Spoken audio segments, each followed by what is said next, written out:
The market open on Tuesday is likely to be volatile as the U.S. administration is hitting 8 NATO countries with 10% tariffs if Denmark doesn't hand over Greenland to the U.S.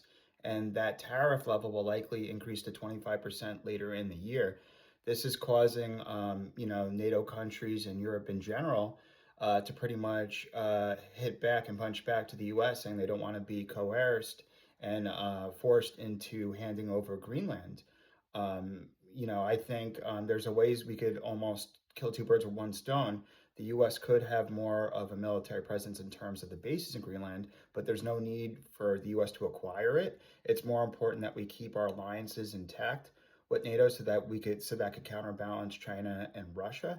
So I think that personally, there's a way we could have more trade with Greenland too, and get access to their rare earth materials as well, which we need for our semiconductors, and trade with Greenland in a friendly way. Yes, the shipping routes is a concern with Russia presence there and China having some presence there years back, but it's more Russia. But there's a way we could do that on friendlier terms and have some perhaps some bases there, boots on the ground, but in a way where we don't acquire Greenland. But either way, that's enough of the geopolitical rant.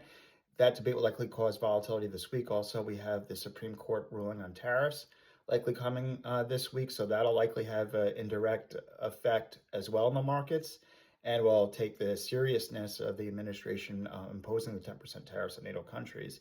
So let's stay tuned on the tariff ruling. It's likely it'll be even delayed. We've already had it delayed, I think once, if not twice already. The only saving grace for the market right now is earnings this week. I think that could be a counterbalance to some of the negative volatility in the markets this week. We have regional banks reporting earnings, Netflix and industrial giant 3M.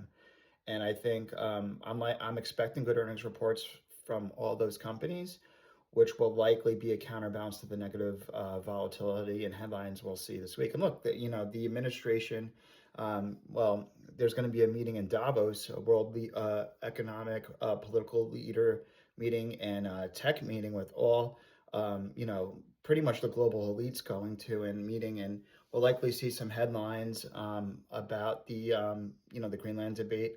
Hopefully things get de-escalated. Let's hope they do. If that's the case, the markets will react pretty well. I'm a little worried about some ratcheting up, some rhetoric ahead of the Davos meeting. But either way, let's watch the Davos meeting. Let's hope things don't go off the rails. But geopolitical events will be the key thing to watch for the markets this week. But I think earnings reports will be a good counterbalance to the noise we hear.